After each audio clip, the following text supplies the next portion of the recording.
Okay, we're gonna roll into UFC 315. You guys know we're ready. And obviously we got some good fights going ahead, but I'm not gonna talk about them all. So coming in first, you got Bracatona and Bexat. Now this one's interesting because Bracatona, we've seen him go to wars on the feet, but more recently he will shoot for the takedowns and try to steal those rounds, which I think will be a big key factor because now Bexat is coming in at the favorite, and that's pretty overvalued considering he's lost his debut. Now he is a good striker, but he did get manhandled when it came to the wrestling. He's taken enough time. Maybe he's tried to develop something. Who knows? But I just think that just won't matter. Bracatona, he's a veteran and he's going to get the job done. Coming in at a dog, this is great money to jump on right here, right now. Okay, so for the next fight we're going into is Marc Andre and Bruno Silva. Now, Bruno Silva has never been finished, so Marc Andre being the favorited to knock him out is pretty interesting going into this, but I'm going to go ahead and say Marc Andre is going to get a decision. I know he's coming off two knockout losses, but Bruno Silva's just not that guy. And he's coming off, some eye pokes and another there was another fight after that apparently, but he retired and then came back. So who knows where he's at? Probably just waiting to get his retirement in front of a crowd. I don't know, but Canada crowd's probably not going to care too much. So Marc Andre, hopefully you get the decision, and I think that's where my money's going to go. These next four specifically, I'm going to make really quick because they're going to be easy ones in my opinion. Navajo, Sterling, knockout or decision. Hopefully you get a knockout so you're still a rising star because the dude you're facing is not really that great. Like I said on the podcast, check it out on Mondays. Yeah, last week's fights, and I said he was a generic version of Volkan Uzumir, and I still stand by that. And you're going to see that when the fight starts. But Navajo Sterling knockout. Next one, Modestus and Cutelaba. This one's going to be a crazy coin flip because they may knock each other out, at the same time, cartoon style. But I'm going to go ahead and say Modestus has got something left in the tank for his career, while Cutelaba, every time he loses, we go like, oh shit, is that the last one that he should be here? I think that's going to be another case right here, even though he is the type of dude that can get it done a lot of different ways and against a lot of different people. Jessica Andrade and Jasmine Justavicius. I think that's how you say it. I always fuck that one up. But dude, Andrade is just so short, and she's been subbed a lot. I haven't seen that in my time watching, but I've been told she's been subbed by a lot of people, and the names that I've heard, not that great.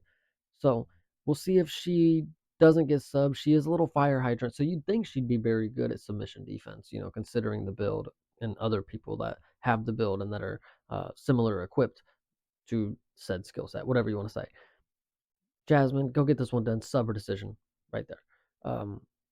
And then coming into the last one on the prelims, Mike Malott and Charles Radke. I've never been too big of a fan of Mike, proper Mike, but will he get this one done? I don't think so. He's flopped in front of the home crowd before. Charles Radke, Blood Brother Pride, is going to get this one done, in my opinion. As the dog, this is another one that you should probably lock in.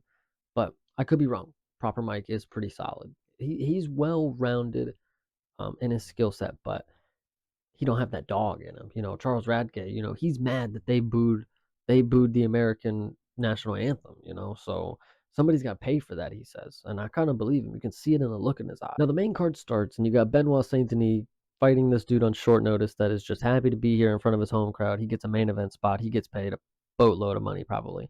Benoit's going to mop him. Next, coming into Alexa Grasso and Miss Silva.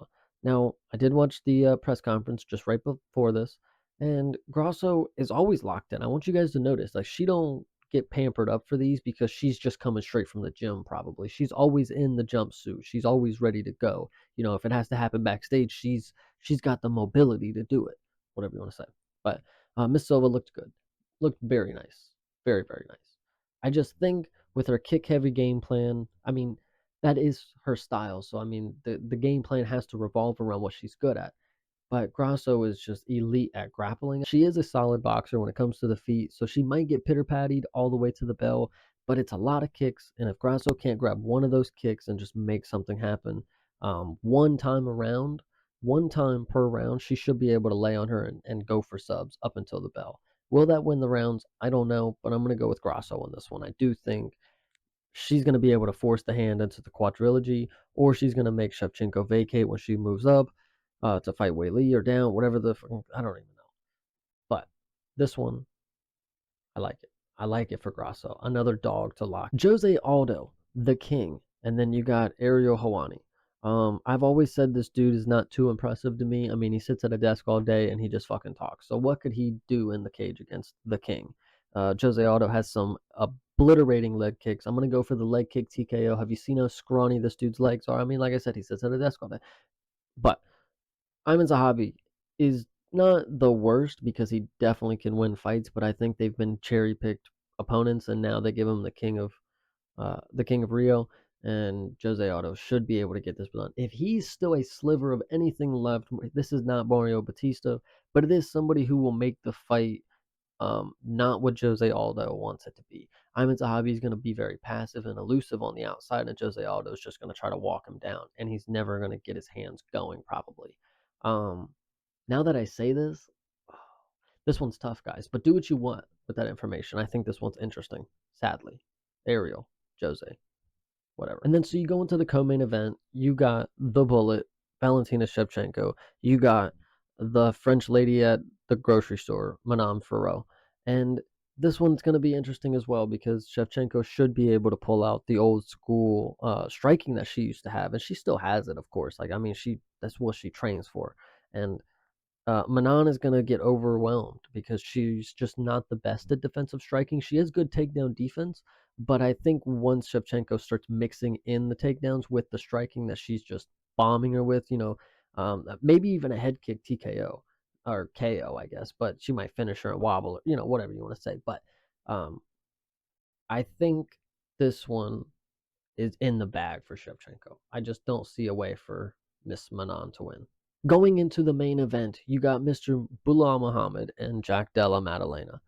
This one is very interesting because I've had a lot of different opinions about this. Like, of course, at first I really just did not want to bet for Bilal because I didn't think there was going to be too much money into it, and I don't really like his style, and that's not betting with my heart. JDM is a dude that is kind of jumping into the mix and making a name for himself. And this is going to be interesting because maybe he will be the one that can stop Bilal from getting a decision win. And if he is, that's great. But at the last moment, I'm thinking, oof, Bilal at -1 something, below 200. Maybe this is good money to be made.